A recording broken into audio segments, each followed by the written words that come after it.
कहानी एक माँ और दो बेटियों की है, तो वहीं से शुरू हुई। और ऑफ कोर्स एक टाइटल बहुत मैटर करता है, और हमने इसको संजीदगी से भी ट्रीट किया और at the same time entertainment भी है। तो आपको मज़ा भी आएगा, आपको थोड़ा सोचने पे मजबूर भी करेगा। तो अगर एक टाइटल रखा है तो उसको रिस्पॉन्सिबली रखा गया, एंड वही मेरा कहना है। और आई थिंक एक फिल्म में एक टाइटल का बहुत महत्व होता है, सो दैट पब्लिक में वो क्यूरियोसिटी आए। और हाँ, मैं वही कहना चाह रहा हूँ। तो आप बताइए इसमें कितनी शरारती है माँ और क्या असर है उनकी बहनों पर? नहीं, बहुत ज़्यादा शरारती है माँ। जैसे टिपिकल माँ नहीं है जैसे फिल्मों में दिखाते हैं, एकदम आदर्श एक पेडिस्टल पे रखते हैं माँ को। ये वैसी माँ नहीं है। नॉट निरूपा रॉय स्टाइल नहीं। ये बहुत ही अलग माँ है, जो खुद के उनके लाइफ में केओस है, जो ह्यूमन है बेसिकली, यू नो, एक इंसान है वो। हम लोग बहुत ज़्यादा पेडिस्टल पे रख देते हैं। उनके भी फीलिंग्स होते हैं, उनकी भी कुछ अरमान होते हैं ज़िंदगी में, वो भी कुछ इमोशंस होते हैं उनके खुद के, तो वो हम कभी दिखाते नहीं हैं। हम बताइए बताइए अब। हाँ। हम हमेशा उनको पेडिस्टल पे रखते हैं। तो इसमें बिल्कुल एंटीथेसिस कहते हैं जिसे, वैसे है माँ के। She is not the usual माँ। ये बहुत ही शरारती है, पता नहीं क्या कांड करती रहती है हमेशा, और उस तरह की माँ है। और मतलब ऑडियंस कितनी सरप्राइज करेगी उसको? अपनी माँ में माँ दिखेगी ये वाली क्या? नहीं, बहुत एंटरटेन होंगे, हंसेंगे बहुत। और मतलब ये फिल्म बनाई इसलिए है कि हम एंटरटेन कर सके लोगों को, और जब वो देखेंगे इसे तो I think that's what is their reaction will be. और जैसे इवन ट्रेलर के वक्त लोगों ने बहुत मतलब बहुत एंजॉय किया है। बोल रही थी जब आपकी माँ बोल रही थी तो आपके जो रिएक्शन चल रहे थे, प्लीज वो फीलिंग वर्ड्स में हमें दीजिए। हम मैम की बात पे नहीं हंस रहे थे, हमें कुछ याद आ गया था।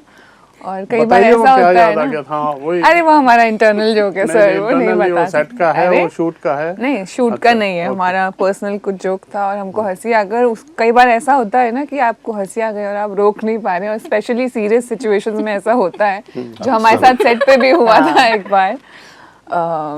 तो बस वही था, वही चल रहा था। अब आप सच बताइए सर। यही सच है। बिल्कुल सच। आई एम श्योर वो सेट पे ये इसके इंटरव्यू आपको यहाँ करने ही नहीं चाहिए थे, ये ऑन लोकेशन करने चाहिए थे। जो सेट पे शूट हो रहा है उसी मूड में वो इंटरव्यू डिफरेंट आते। और एक बात और खास है, आप तीनों का नेटफ्लिक्स पे डेब्यू हुआ है, आपका डेब्यू होने जा रहा है, आपने भी। तो कैसा एक्सपीरियंस है नेटफ्लिक्स के साथ? बहुत अच्छा एक्सपीरियंस है सर। इतने अच्छे तरीके से वो फिल्म को हर जगह स्प्रेड करते हैं, और बहुत ही अच्छा फील हो रहा है कि पहला डेब्यू, और वो भी नेटफ्लिक्स के साथ, इतने अच्छे प्लेटफॉर्म पे इतने वाइडर ऑडियंस को तक चीज़ पहुंचेगी। तो वेरी हैप्पी। एंड आपके हिसाब से क्या माँ बहन की एक अच्छी खास बात क्या है? क्या माँ बहन की सबसे अच्छी बात ये है उसकी ऑनेस्टी, और जितनी रियल वो स्टोरी और कैरेक्टर्स हैं। तो हर घर में ऐसा होता है, एक बहन के साथ एक रिश्ता। माँ थोड़ी सी हमारी है चटपटी, पर वो देखना बहुत इंटरेस्टिंग है कि ये क्या अलग रिएक्ट कर रही हैं, बट उसमें भी बहुत सारी चीज़ें हैं जो हर कहीं ना कहीं सब लोग अपने घर से रिलेट करेंगे। तो जितनी ऑनेस्टी, जितने रियल हैं वो कैरेक्टर्स, गलतियां कर रहे हैं, कंफ्यूज्ड है, इमोशनल है, सब कुछ एट द सेम टाइम है, जैसे हम लोग होते हैं घर में। जब कुछ एक ऐसी स्ट्रेसफुल सिचुएशन हो जाती है तो कोई बहुत ओवर रिएक्ट करता है, कोई लाइटली लेता है, कोई रो रहा होता है और कोई कुछ नहीं कर रहा होता है। तो ये सबके घरों में ऐसा होता है। तो ये बहुत ही, मुझे लगता है सब रिलेट करेंगे इससे, कि कैसे ऐसे स्ट्रेसफुल सिचुएशन में माँ को जो सिर्फ एक चीज़ याद आती है वो ये कि चाय बनाए, तो सबको सिर्फ चाय, तो माँ का एक वो ट्रेट। ब्रीफ दिया था सुरेश जी ने आपको कि आपको रियल रहना है या? चीज़ हमको सर ने बहुत ही सिंपल ब्रीफ दिया था कि बस लेट गो करो। जितने भी आपके अंदर इनहिबिशंस होते हैं ना, कभी भी आप ऐसे एज अ ह्यूमन बीइंग आप बहुत कंट्रोल में रहते हैं हमेशा अपने इमोशंस के। तो सर ने बोला था इधर बेशर्म हो जाओ, जो मन में आ रहा है यू। मतलब हम तीनों का रिलेशनशिप ऐसा है फिल्म में कि ये इतने थिक हैं एज अ फैमिली, और डिसफंक्शनल फैमिली है बिल्कुल। तो सोचते नहीं है कुछ बोलने से पहले एक दूसरे को, और हमारी फिल्टर नहीं है बिल्कुल। चाहे वो प्यार वाली बातें तो नहीं करते, लेकिन गुस्सा आए तो बराबर से गुस्सा निकालेंगे एक दूसरे के ऊपर, सोचेंगे नहीं। हमारी काफ़ी वर्कशॉप्स भी हुई इसके लिए। हमने आई थिंक फिल्म से कुछ दिन पहले पूजा मैम के साथ वर्कशॉप्स की थी और बहुत ही ज़्यादा मज़ा आया। आई थिंक हमने ऐसा स्क्रिप्ट रीडिंग नहीं की वर्कशॉप्स में, बट हमने काफ़ी गेम्स खेले, मज़ेदार एक्सरसाइजेस की, जिससे हम एक दूसरे को बहुत अच्छी तरीके से जान पाए। और उसके बाद जब हम सेट पर गए तो हमारे लिए सीन्स थोड़े आसान हो गए थे थोड़ा, क्योंकि ऐसा नहीं लग रहा था कि हम एक्टिंग कर रहे हैं, ऐसा लग रहा था कि हम बस एक प्लेग्राउंड मिल गया, हम खेल रहे हैं। बहुत मज़ा आता है। कैसे आप सहज बनाती है सेट पे माहौल को, और इसको करके कितना मजा आया आपको? बस नॉर्मल रह के, इसमें कुछ ऐसे कुछ बहुत ही कुछ एफर्ट लिया मैंने, ऐसे नहीं है। आई am just who I am. और जब इन्होंने कहा, जैसे कि हम लोग ने वर्कशॉप्स किए, मैं तृप्ति से मतलब मिली हुई हूँ पहले व्हेन वी डिड भूल भुलैया 3, तो हमने थोड़ा सा काम किया था, ज़्यादा सीन्स नहीं थे हमारे टुगेदर, लेकिन थोड़ी सी पहचान थी। लेकिन धरना से तो बिल्कुल पहचान नहीं थी। तो जब वर्कशॉप्स किए तो वी वर जस्ट आवरसेल्व्स, मस्ती कर रहे थे, अलग अलग मतलब सिचुएशंस देते थे, आप करो जो करना है, यू नो। तो उस दौरान पहचान हो गई हमारी, और we got to know each other, एक कंफर्ट लेवल हो गया एक दूसरे के साथ। And it's very easy for me to make people comfortable, क्योंकि ऐसे कोई मेरे में ये नहीं है कि you know I am someone या I am just a normal person. तो तब मज़ा आता है काम करने का, जब एक ग्रुप अच्छा बन जाता है, एक अंडरस्टैंडिंग, एक केमिस्ट्री बन जाती है, तो काम करने में ज़्यादा मज़ा आता है। And it's always about team work, you know, films is always about team work. उसमें आई नहीं होता है, उसमें टीम वर्क होता है। तो you are as good as your team. तो अगर आपकी टीम फैंटास्टिक है, all the actors around you, तो आपका भी परफॉर्मेंस एनहांस होता है।